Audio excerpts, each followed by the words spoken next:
우리에게 모든 날이 다 똑같은 것 같지만 특별히 기쁜 날이 있습니다. 우리 성도들에게 이 생일 같은 날은 특별히 기쁩니다. 그래서 생일상을 받고 선물을 받고 또 많은 사람의 축복의 말을 들으면 굉장히 기쁩니다. 우리가 예배를 드리는데도 똑같은 것 같지만 큰 축복의 날이 있습니다. 바로 이 절기가 축복의 날인데, 이 절기를 통해서 우리는 하나님께 감사를 드리고 미래를 살아갈 수 있는 새로운 약속을 받게 되는 것입니다. 그래서 오늘 마음을 여시고 굉장히 그 기쁨으로 예배를 드리시기를 바랍니다.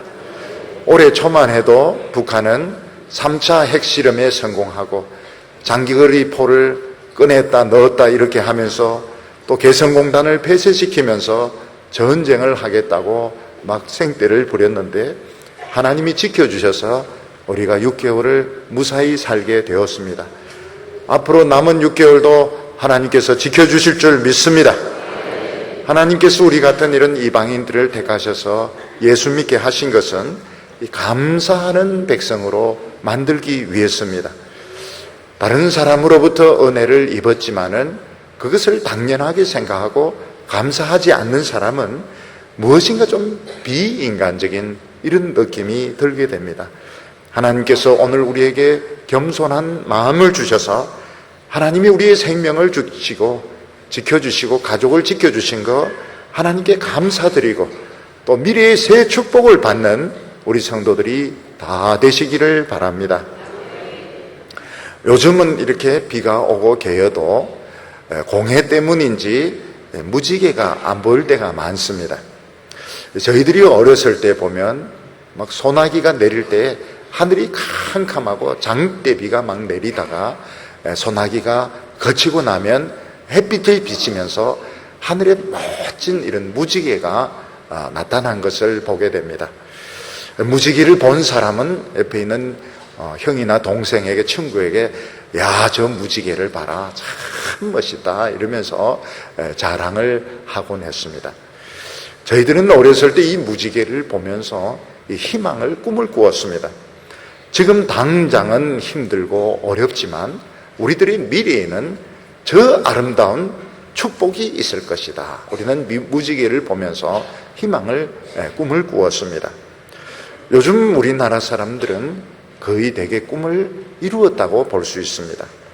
저희들은 거의 대부분이 어렸을 때 헐벗고 가난하고 굶주리면서 자랐는데 지금은 거의 대개 그런 어려움은 다 벗어버리고 우린 너무 많은 축복을 받으면서 너무 많은 것을 누리면서 지금 살아가고 있습니다.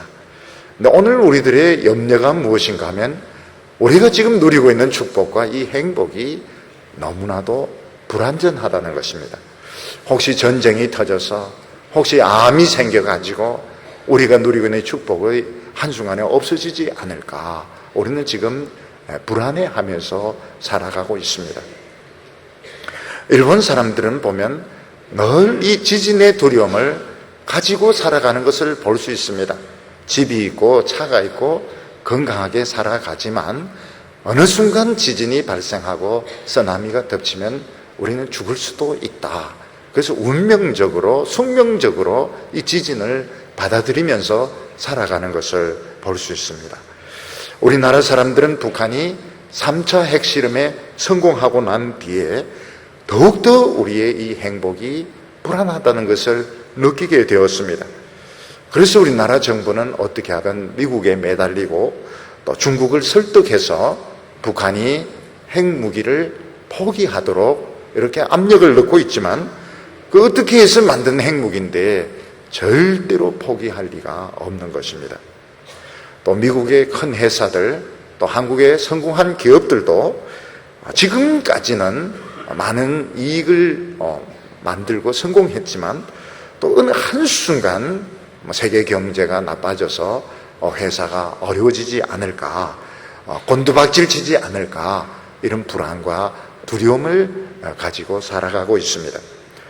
오늘 우리는 희망을 우리는 성취했고 많은 복을 가지고 있지만 어느 한순간 이 행복이 날아가면 어떻게 하나, 어떻게 하면 이 행복을 계속 붙들 수 있을까, 이런 것을 생각하면서 지금 살아가고 있습니다. 노아 때 인간들은 찬란한 문명을 꽃피우면서 자기가 하고 싶은 것은 다 하면서 살아갔습니다.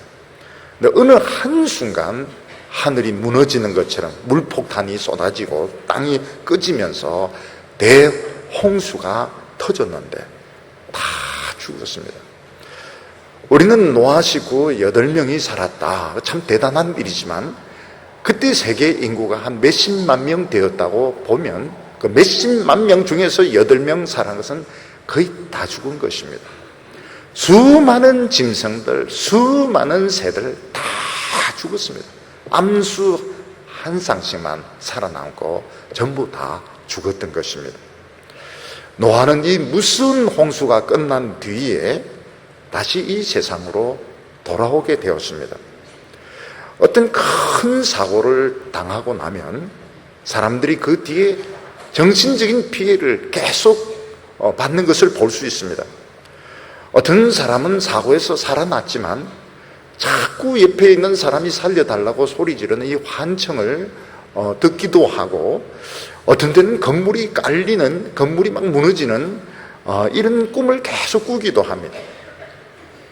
노아가 살아서 다시 이 세상으로 돌아왔지만 너무나도 불안하고 너무나도 미래가 막연한 이런 상태에서 돌아온 것입니다. 노아가 홍수 전에 알고 지내던 사람들, 뭐 좋은 사이였는지 안 좋은 사이였는지는 모르겠지만 한 사람도 살아있지 못했습니다. 노아가 홍수 전에 보았던 그 도시들, 그 집들 하나도 남아있는 것이 없었습니다. 오직 자기 식구들, 자기 배에 탔던 짐승들, 새들만 살아남게 되었는데, 노아가 깨달았던 것이 무엇인가 하면 이 세상의 행복은 너무나도 불안정하구나, 어느 한순간 다 날아갈 수 있구나, 다 죽을 수 있구나, 이것을 깨닫게 되었던 것입니다. 노아가 이런 불안에서, 이런 두려움에서 벗어나기 위해서는 뭔가 더 확실한 축복, 뭔가 더 확실한 약속이 필요했습니다. 하나님께서는 노아에게 새 축복을 주셨습니다. 지금까지 주신 축복 말고 새로운 축복을 주시고 다시는 홍수로 멸망시키지 않겠다는 약속을 하시고, 약속의 정표를 주시고, 그리고 나서 노아는 이 방주에서 나와서 다시 세상을 살아가게 되었습니다. 오늘 우리에게 꼭 필요한 것이 있다면 우리보다 더 강한, 미국보다 더 센 하나님의 새로운 축복이 필요합니다. 오늘 우리에게 필요한 것이 무엇인가 하면 지금 우리가 살고 있는 이 가족들, 내가 누리고 있는 이 축복이 없어지지 않고 계속 하나님이 지켜주시겠다는 약속의 정표가 필요한 것입니다.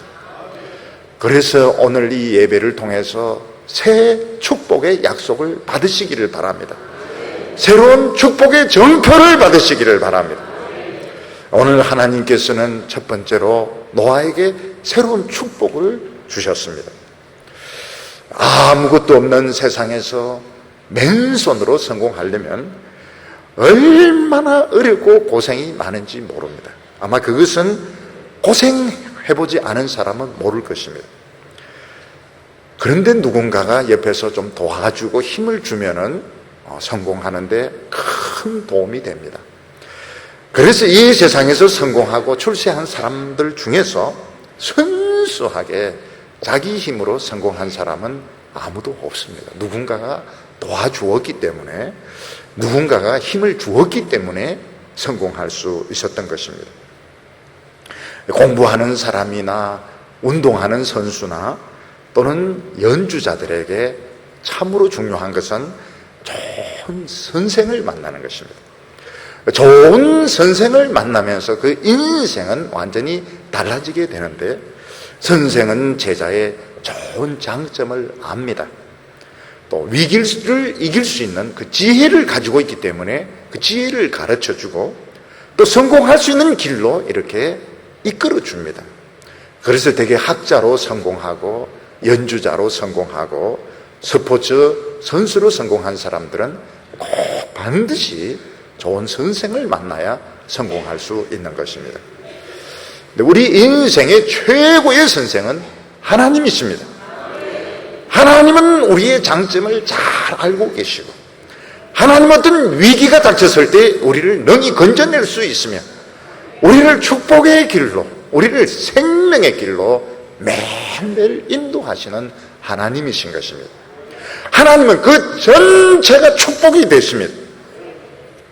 그래서 우리가 이 세상에서 살아남기 위해서는 하나님의 축복이 필요한데, 오늘 우리에게는 새로운 축복이 필요한 것입니다. 그래서 오늘 창세기 9장 1절 말씀을 보면 하나님이 노아와 그 아들들에게 복을 주시며 그들에게 이르시되 생육하고 번성하여 땅에 충만하라, 이렇게 하나님은 축복을 주셨습니다. 하나님께서는 옛날 처음 인간을 만들었을 때 아담에게도 이 축복을 주셨는데 이제 다 쓸어버렸습니다. 하나님께서는 지나간 것은 지나간 것이고 새로 노아에게 생육하고 번성하여 땅에 충만하라는 복을 주셨습니다. 우리가 이 세상에 살아가는데 하나님의 축복을 받는 것이 참 중요합니다. 근데 하나님의 축복은 두 가지 종류가 있는데, 하나는 무엇인가 하면 이 세상에 많이 있는 축복입니다. 누구든지 열심히 노력하면 가질 수 있는 이 세상의 복이 있고, 또 다른 하나는 하나님이 우리 마음속에 주시는 이 믿음의 복이 있습니다. 세상 사람들은 누구든지 열심히 노력을 하면 기업가로서, 또 학자로서, 정치인으로서 성공할 수가 있습니다. 그런데 이 세상에 있는 축복은 마치 야유회를 가거나 소풍을 갔을 때 보물찾기 하는 것 같습니다. 이 보물찾기는 미리 이제 진행팀이 종이에 이렇게 적어서 이렇게 감추어 놓는데 부지런히 그걸 이렇게 찾으면 나중에 선물을 많이 받게 됩니다. 저는 어렸을 때 주일학교 때 이 소풍을 가서 보물찾기 할 때 한 번도 보물을 찾아본 적이 없습니다. 저는 보물을 찾는다거나 뭐 제비를 뽑는 거나 한 번도 돼본 적이 없습니다. 근데 제가 동북에 와서 담임 목사가 되고 나니까 이걸 잘 찾아요. 눈에 보이기 시작하는 겁니다. 그래서 오래전이죠. 우리 장년부가 야유 예배를 갔을 때 그 진행팀이 이걸 다 감춰 놨습니다. 그게 눈에 보이는 거예요. 어디에 감춰 놓을까? 그래서 돌 밑에 나무 가지 사이에 한 3개, 4개를 주워 가지고 할머니들 나누어 주니까 역시 우리 목사님은 틀리시구나. 영성이 깊으신 목사님은 보물을 잘 찾는구나. 그래서 뭐 소쿠리, 바가지 이런 걸 막 이렇게 선물을 받아가지고 이렇게 가셨습니다. 이 세상의 복은 막 열심히 노력하고 건면하고 이러면 성공할 수가 있습니다. 노아가 깨달은 게 뭔가, 이게 안전하지가 않다는 거. 어느 한순간 그냥 날아가 버릴 수가 있는 것입니다. 하나님께서 우리 마음속에 주시는 이 믿음의 복은 당장 돈이 안 됩니다. 현찰이 되지 않고 세상이 알아주지 않습니다. 근데 하나님께서는 이 믿음을 통해서 우리 자체를 가치를 있게 만들어 주십니다. 우리 인격 자체, 우리 인생 자체를 보석으로 만들어 주시는데, 이거는 걸어다니는 복이 되는 겁니다. 기도하면은 응답해 주시고 하는 일마다 형통하게 해 주시는데, 이것이 진짜 복인 것입니다. 사람들은 이 마음의 이 믿음의 복이 뭔지 모르기 때문에 세상에 그 감투는 다 뒤집어 쓰고 좋은 거는 다 가지지만 그것은 이 보석 상자와 같습니다.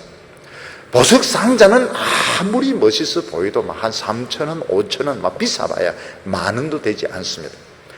그 안에 들어있는 이 보석은 수백만 원, 수천만 원 하는 것인데, 사람들은 이 믿음의 복의 가치를 몰라서 홍수로 다 멸망하고 말았던 것입니다. 하나님께서는 이 홍수에서 기적적으로 살아온 노아와 그 식구들, 또 그 배에 있는 그 배를 탄 짐승들에게 위로하는 말씀을 주시고 새로운 축복의 말씀을 주셨습니다. 그것은 생육하고 번성하여 땅에 충만하라는 것입니다. 여기서 생육하라는 것은 죽지 말라는 것입니다. 병들어 죽거나 굶어 죽거나 사고로 죽지 말고 살아남는 것이 생육하는 것입니다.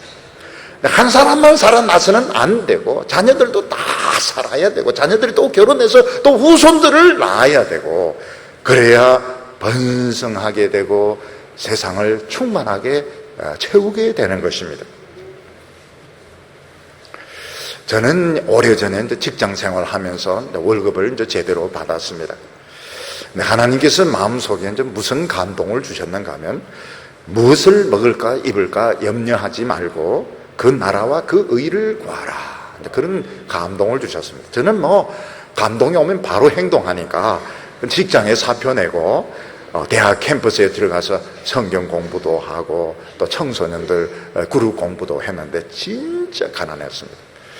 정말 먹을 것이 없고 살 수가 없었습니다. 그때 우리 가족들, 친척들은 무슨 이야기를 했는가 하면 그래 너희들 어른들은 그렇게 해서 굶어 죽어도 되지만 애가 있는데 왜 애까지 굶겨 죽이려고 하느냐 이러면서 막 욕을 하기 시작했습니다.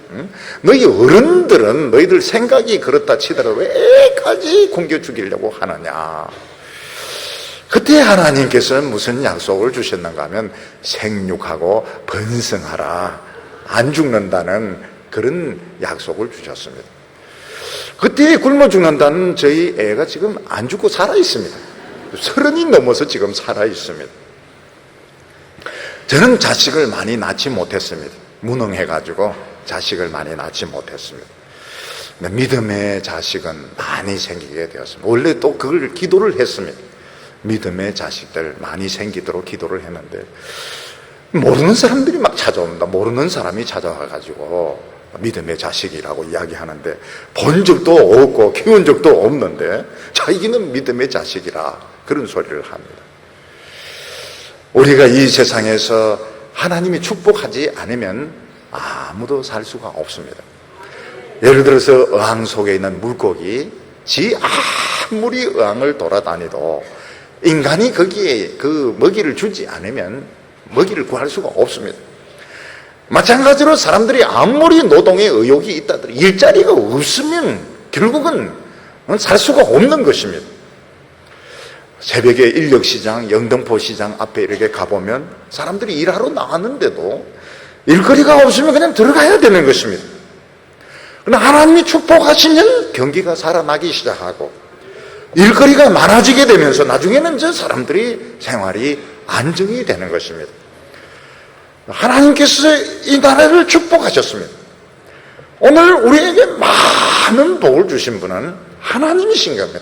하나님 복을 주시니까 열심히 일을 해가 기업이 커지게 되고 또 우리나라가 큰 나라, 경제 대국이 된 것이지 아무것도 복을 안 주시는데 우리가 아무리 열심히 일한다 해도 일거리가 자체가 없는데 어떻게 하겠습니까? 하나님께서는 노아에게 뭐라고 너를 축복한다. 그러니까 그냥 걱정하지 말고 난 열심히 살아라. 굶어 죽는 거, 병들어 죽는 거, 사고로 죽는 거 너희 자식들까지 내가 다 책임질 테니까 두려워하지 말라고 약속을 하셨습니다. 하나님께서는 하나님의 말씀 하나 붙들고 본토 친척 아비집을 떠나서 가나안 땅에 온 아브라함이 내가 너를 복의 근원이 되게 하겠다고 말씀합니다.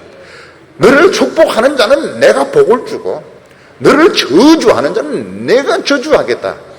뒤집어서 이야기는 너가 복을 주는 것마다 다 복이 임하도록 하겠다고 말했습니다. 우리 성도님들은 막 보는 사람들마다 축복하시기를 바랍니다. 너도 잘 되고 너도 잘 되고 다 잘 되라. 그럼 우리는 어떻게 됩니까? 부스러기라도 떨어지게 되는 겁니다. 결국 그게 우리에게 돌아오고 이 망할 놈들아 너도 망하고 그러면은 결국 자기에게도 피해가 돌아오게 되어 있습니다. 다른 사람들 망하면 자기 좋을 거 하나도 없습니다. 하나님은 또 아브라함에게 뭐라고 약속하시냐면 동서남북을 바라보라. 너가 보는 땅은 다 주겠다고 그랬습니다. 그러면 멀리 멀리 내다봐야 되는 것입니다. 발을 세워가지고 막 보는 데는 다 주겠다고 하셨으니까요.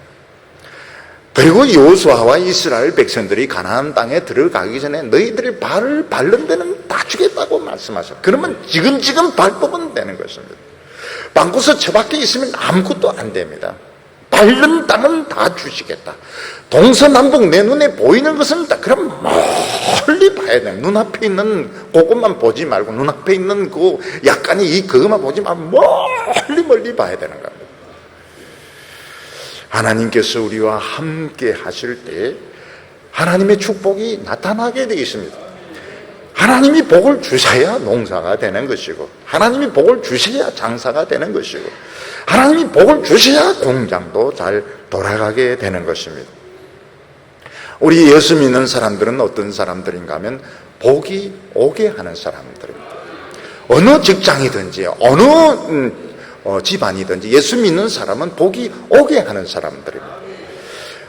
예수 안 믿는 사람들은 저거는 술도 안 마시고 야유회도 안 가고 등산도 안 간다고 욕을 하지만 실제로는 예수 믿는 사람들이 복이 오게 하는 사람들입니다. 그래서 우리는 나는 참 가치가 있구나, 이걸 기억을 하셔야 됩니다. 나는 그곳에 꼭 있을 필요가 있고 가치가 있는 사람, 복이 오도록 하는 사람입니다. 나이 드신 노인들도 복이 오게 하는 분입니다. 노인들 더 가치가 있습니다. 늙으면 죽는다 이런 소리 하지 마세요. 복이 오게 하는 사람입니다. 끝까지 복을 지켜주고 복이 오도록, 우리 예수 믿는 사람들은 어린 나이로부터 노인에 이르기까지 가치 없는 사람은 아무도 없습니다. 우리 예수 믿는 사람들이 하나님의 말씀을 붙들고 공동체를 이룰 때에 하나님께 물질적인 복보다 더 큰 복을 주십니다. 우리 이것을 믿으시기를 바랍니다. 두 번째로 하나님께서는 홍수의 심판이 오지 않는다는 약속의 증표를 주셨습니다. 오늘 사람들은 미래의 그 불안을 극복하기 위해서 많은 이 보험 제도를 만들었습니다. 화재 보험이라든지 자동차 보험이라든지 암 보험 같은 것을 만들어서 인간들이 불행을 막을 수는 없지만 불행이 생겼을 때는 도와주어서 극복할 수 있다, 피해를 줄이도록 이렇게 제도를 만들어 놓았습니다. 그런데 노아가 겪은 것이 무엇인가 하면 하늘에서 막 홍수가 쏟아지고 땅이 꺼지고 이런 인간이 만든 방법은, 인간이 생각한 방법, 인간이 만든 제도는 아무 도움이 안 되는 것입니다. 노아가 깨달았던 것이 무엇인가? 인간으로서는 안 되는, 인간으로서는 자기 행복, 이 축복을 지킬 수가 없고 인간보다 더 큰 분이 약속을 해줘야 된다는 것을 깨닫게 된 것입니다. 그래서 하나님께서 노아에게 약속을 하셨습니다. 9장 11절에 보면 내가 너희와 언약을 세우리니 다시는 모든 생물을 홍수로 멸하지 아니할 것이라. 땅을 침몰할 홍수가 다시 있지 아니하리라. 이렇게 말했습니다. 노아의 홍수는 단순한 홍수가 아니고 홍수와 지진이 합쳐진 쓰나미였고, 쓰나미를 벗어나서 지구 전체가 다 무너지는 것이었습니다. 비행기를 타고 가다가 비행기가 떨어지면 다 죽습니다. 기적으로 한두 명 살까 말까 다 죽습니다. 배를 타고 가다가 배가 침몰하면 한두 명 살까 말까 다 죽습니다. 노아의 홍수는 뭔가 단순한 홍수가 아니고, 이건 홍수와 지진이 합쳐지면서 모든 자연 질서가 다 파괴된 것입니다. 지구 자체가 완전히 다 질서가 무너진 것입니다. 하나님께서는 다시는 이런 일이 일어나지 않도록 내가 끝까지 지켜주겠다고 약속하셨습니다. 그래서 어떻게 지구는 어떤 일로도 망하지 않습니다. 지구는 원자탄이 터진다든지 해성과 충돌하든지 어떤 것으로도 멸망하죠. 그리스도가 올 때까지는 지구는 보존이 되게 됩니다. 그래서 신학적으로 노아의 이 언약을 보존의 언약이다 이렇게 합니다. 이 언약이 있기 때문에 작은 국지적인 홍수나 쓰나미나 이런 재앙들은 있지만 지구 전체 거의 99%가 죽는 이런 일은 발생하지 않는 것입니다.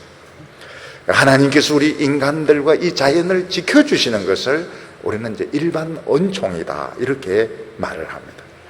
일반 은총이 뭔가 인간이나 자연이나 짐승들이 미치지 않고 정상적으로 생활하는 것이 이게 일반 은총인 것입니다. 하나님은 악한 자나 의로운 자 모두에게 햇빛을 주시고 태양을 주십니다. 하나님을 안 믿는 자라 하더라도 열심히 노력하면 부자가 되게 하시고, 또 공부를 잘해서 좋은 학교도 나오게 하시고 건강하게 살게 하시는 것도 하나님이 주시는 일반 은총이고, 하나님 모든 사람에게 보내는 이 사랑의 선물인 것입니다. 하나님께서는 비가 와도 이 비가 한번 막 쏟아지려고 할 때 하나님 그걸 막아주셔서 안전하게 하시는데, 기온은 너무 올라가도 사람들은 굉장히 많은 피해를 입게 됩니다. 양계 병아리 키우는 분 말을 들어보니까 온도가 1도 내려가도 병아리들은 얼어 죽고 1도 올라가도 병아리는 또 죽는다는, 1도가 굉장히 중요하다는 이야기를 한 적이 있습니다. 이 세상에는 많은 병들이 있는데 하나님은 우리 안에 이 면역 체계를 만드시고, 하나님은 우리 안에 이 면역성을 주셔가지고 병균이 들어와도 이걸 다 잡아먹도록 그렇게 되어 있습니다. 근데 사람들이 암에 걸리고 이제 당뇨에 걸리고 보면 1차적인 이유가 스트레스인 것을 알 수 있습니다. 스트레스를 많이 받고 늘 화를 내고 이렇게 하면 결국 이 면역 체계가 깨어져 가지고 암이 생기게 되고 당뇨가 생기게 되고 결국은 불행하게 살게 되는 것입니다. 하나님께서는 우리 속에 면역성을 주셔서 건강을 지켜주시고, 또 사람이 이 상식을 가지고 있다는 게 얼마나 아름답고 멋진지 모릅니다. 사람은 상식적으로만 행동을 해도 멋지게 살 수 있습니다. 요즘 우리나라 사람 보면 공부를 좀 꽤나 한 사람이 일부러 막 떼를 쓰고 궤변을 토하고 억지를 부리는데 나중에 보면 굉장히 비참하게 됩니다. 사람은 상식적으로 물 흐르듯이 이렇게 자연의 순리대로 살도록 하나님께서 만드셨습니다. 또 아기가 이렇게 태어났을 때 정상적으로 태어나면 아이가 건강하게 태어났다고 굉장히 기뻐합니다. 제가 이 서울에서 목회를 할 때 보면 아기들이 병을 가지고 태어나는 경우가 굉장히 많아요. 우리 교회는 보면 거의 대개는 건강하게, 거의 보면 그렇게 건강하게 태어날 수가 없습니다. 유아 세례 줄 때 보면 눈도 초롱초롱하고 입도 막 빨고 제 손가락도 땡기고 이러는데 참 미래가 참 굉장히 기대가 되죠. 모든 게 정상적으로 돌아가는 게 이 복입니다. 사람들은 뭔가 부수고 막 난리가 터지고 거기서 살아남아야 기적이다 이러는데, 모든 것이 정상적으로 돌아가는 것이 얼마나 큰 축복인지 모릅니다. 하나님께서는 그 약속의 정표로 무지개를 주셨습니다. 9장 12절과 13절 보면 하나님이 가라사대 내가 나와 너희와 및 너희와 함께하는 모든 생물 사이에 영세까지 세우는 언약의 증거는 이것이라. 내가 내 무지개를 구름 속에 두었나니 이것이 나와 세상의 언약의 증거니라. 이 무지개라고 하는 것은 비가 오고 난 뒤 물방울이 있지 않습니까? 그 태양빛이 이제 물방울을 통과하면서 이게 굴절이 되게 되는데, 거기서 이제 색깔이 7가지 색깔이 이제 이렇게 갈라지게 되는 것입니다. 궁금한 것이 노아 홍수 때 전에는 무지개가 없었는가? 무지개라고 하는 것은 홍수 뒤에 생긴 현상인가? 아니면 홍수 전에도 무지개가 있었는데 별로 생각을 안 하다가 하나님이 의미를 부여하신 것인가? 이런 추측들을 하는데, 아마 홍수 전에는 지구 위에 물이 굉장히 많았기 때문에 아마 무지개 현상이 없었을지 모르겠다고 이렇게 생각합니다. 홍수 후부터 무지개가 생기지 않았을까, 이렇게 이제 추측을 하게 되는데, 이 무지개가 무슨 약속인가 하면 다시는 지구가 이런 식으로 99.99%가 죽는 홍수나 쓰나미나 어떤 해성과의 충돌이나 이런 것으로 온도의 변화로 이런 생기지 않도록 세상 끝날까지 지켜주겠다는 그 약속인 것입니다. 우리가 세상을 살다 보면 이 바다 물이 갑자기 육지를 덮쳐서 죽지는 않을까? 또 핵폭탄이 터져서 많은 사람들 죽지 않을까? 하나님께서는 내가 지켜준다고 약속을 하셨습니다. 우리에게는 이 정상적인 삶이라고 하는 것이 이게 얼마나 중요한지 모릅니다.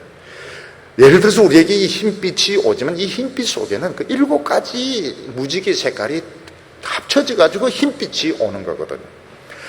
마찬가지로 우리가 정상적으로 사는 데는 수많은 요인들, 정신적인 요인, 육체적인 요인, 많은 것들이 합쳐져서 우리가 정상적으로 살게 되는 것입니다.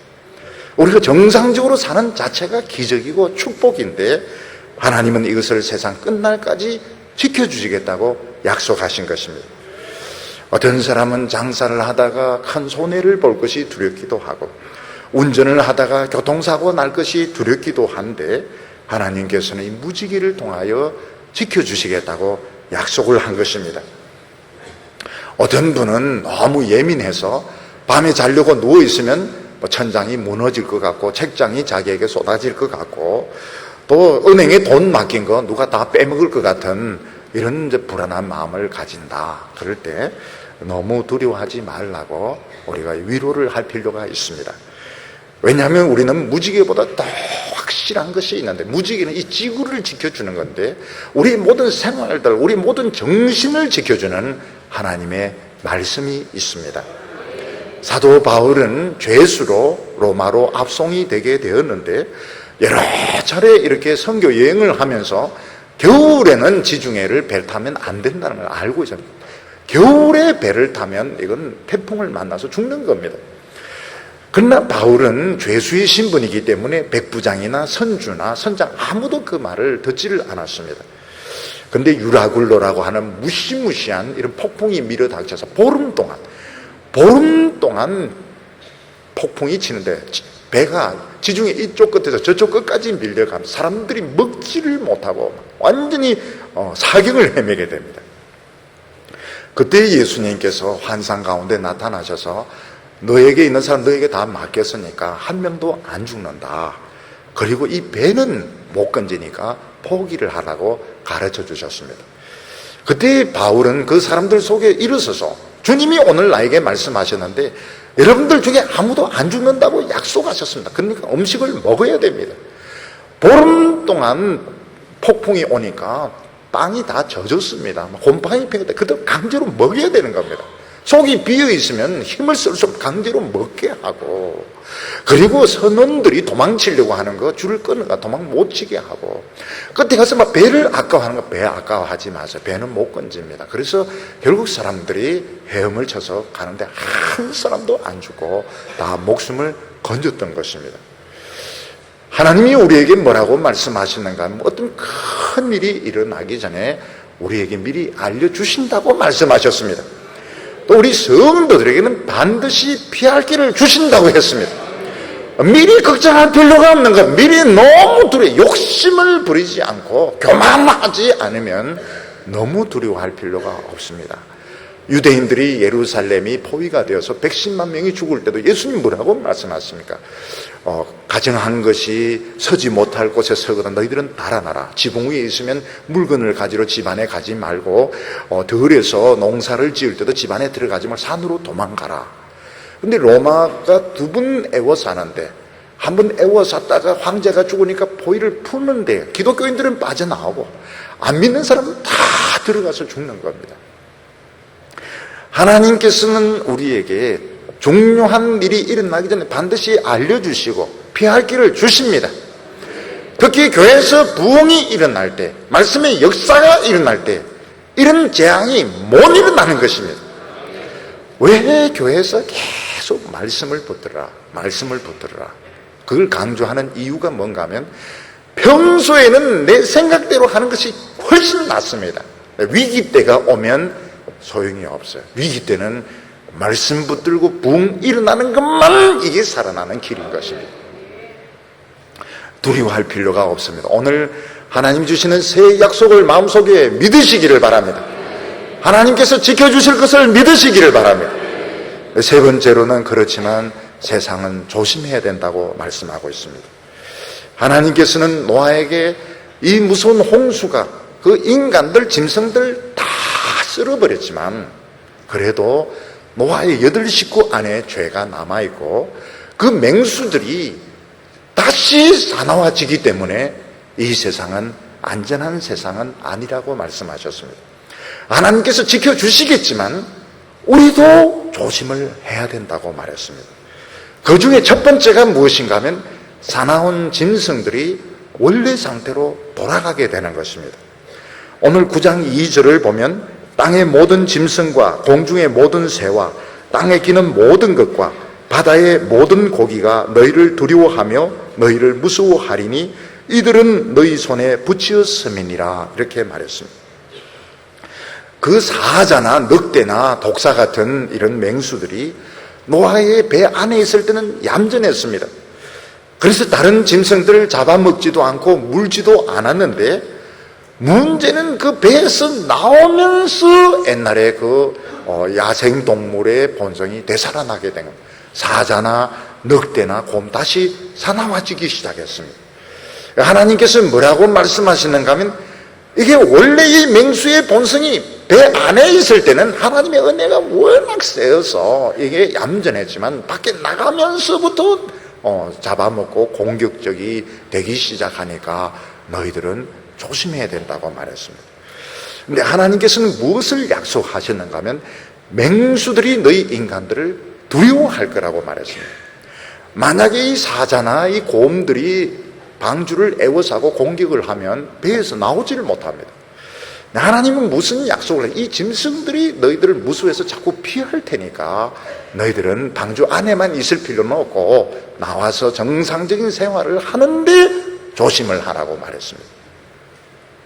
저는 이 맹수들이 왜 인간을 겁을 낼까 좀 연구를 해봤습니다. 조사를 해보니까 우리 인간들이 이렇게 서지 않습니까? 서면 굉장히 크게 보입니다. 그래서 이 곰들도 싸울 때 보면 서서 막 창창 이렇게 이 발톱이 가리거든요. 창창 이러면서 싸우고 이 서면 굉장히 크게 보이는 겁니다. 우리 인간은 서기 때문에 짐승들이 보기에는 굉장히 크게 보이고 또 우리 인간들은 그 덩치에 비해서는 목소리가 굉장히 희한한 목소리를 많이 내고 아기들도 보면 그 체격에 비해서 악을 빡빡 쓰면서 울 때 보면 이 괴물보다 더 큰 소리를 냅니다. 그래서 이 맹수들이 인간 소리를 굉장히 싫어해요. 짐승들은 인간의 소리를, 소음을 아주 싫어합니다. 그래서 점점 멀리하게 될 거라고 이야기를 했습니다. 그렇지만 조심을 해야 됩니다. 사자 입에 머리를 집어넣는다든지 곰과 장난친다든지 이렇게 하면 이제 물려 죽는 겁니다. 베드로 사도는 뭐라고 말했는가 하면 근신하라 깨어라 너희 대적 마귀가 우는 사자같이 두루다니며 삼킬 자를 찾는다 이렇게 말했습니다. 우리 인간들은 맹수를 이제 조심할 필요는 없지만 인간들을 조심을 해야 됩니다. 왜냐하면 오늘 사람들은 거의 맹수 같은 이런 상태가 되었습니다. 여러 사람들이 성추행은 맹수들이 하는 겁니다. 인간을 인간으로 보지 않는 겁니다. 굉장히 조심을 해야 됩니다. 그래서 우리 성도들은 항상 그 진리로 무장이 되어서 하나님의 그 세미한 음성을 자꾸 들어야 됩니다. 내가 생각한 대로 밀어붙이면 안 됩니다. 기독교도 내가 생각한 기독교를 자꾸 믿으려고 이렇게 하는데 그러면은 위기 때 이게 못 이겨요. 하나님의 세미한 말씀을 계속 들으면서 이 세미한 음성을 자꾸 들어야 되고 반드시 교회 중심으로 성도들과 함께 어울려서 생활해야 안전한 것입니다. 나는 괜찮다. 밖에 나와서 막 술 마시고 폭탄주 마시고 이러다가 근데 이 우는 사자 같은 마귀에게 물리게 되는 것입니다. 그래서 이 세상은 맹수의 본성이 회복되고 노아와 그 8 식구가 살았지만 그 안에 죄는 그대로 남아있기 때문에 조심을 해야 됩니다. 우리도 함부로 혈기를 부려서는 안 되고 우리도 다른 사람이 혈기를 부리는 이런 데 있어서는 안 되는 겁니다. 조심을 서로가 조심을 해야 됩니다. 그리고 하나님께서 이제 육식을 이제 허용을 하셨습니다. 3절과 4절 보면 무릇 산 동물은 너희 식물이 될지라 채소같이 내가 이것을 다 너희에게 주노라. 그러나 고기는 그 생명되는 빛의 먹지 말 것이니라. 처음 인간은 육식을 몰랐습니다. 근데 인간이 타락하고 난 뒤에 맹수들, 육식동물들이 초식동물을 막 잡아먹는 걸 보면서 이 짐승을 먹을 수도 있구나 하는 것을 이제 알게 되었고, 홍수 전에 이미 인간들은 육식을 했던 것 같습니다. 어떤 인간들은 잡아서 먹었던 것 같아요. 그래서 하나님께서 육식을 허용을 하셨습니다. 이 영양학적으로 보면 큰 이제 발전 얘기는 합니다. 옛날 우리나라 사람들 같으면 정말 육식이라고 하는 걸 생각하기 어려웠습니다. 저도 어렸을 때 보면 된장을 먹으면서 여러 차례 속았는데 된장 덩어리를 이게 소고기인 줄 알고 팍 씹었다가 이게 아니구나 그럴 때가 여러 번 있었습니다.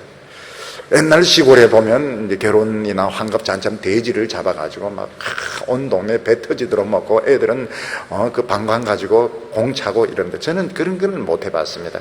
촌에서 안 커가지고 그런 거는 못 해봤습니다. 한국 사람들은 이제 개고기를 먹는다. 이래서 박지성 선수도 막 개고기 노래를 부르고 이랬다는데 먹을 게 없어가 고단백질은 도크밖에 없어가지고 개를 지금은 영양이 부족함이 없죠. 근데 하나님께서 육식을 허용하신 것은 그만큼 농사가 어려워진다는 것을 가르쳐 주신 것입니다. 앞으로 이 세상은 더 험악해진다. 그러니까 육식을 하라고 허용은 하셨지만 피를 먹지는 말라는 것입니다. 무슨 말인가 하면 소나 돼지나 개를 개까지는 아니더라도 닭을 먹는다 하더라도 그 생명은 소중하게 생각하라는 겁니다. 그래서 돼지고기 먹을 때도 돼지야 미안하다 고맙다 이거 먹고 삼겹살 먹고 내가 열심히 그 나라와 그 의를 위해서 살게 이렇게 해야지 삼겹살 실컷 먹고 가서 또 죄짓고 사기치고 이렇게 하면 돼지가 너무너무 불쌍해지게 되는 것입니다.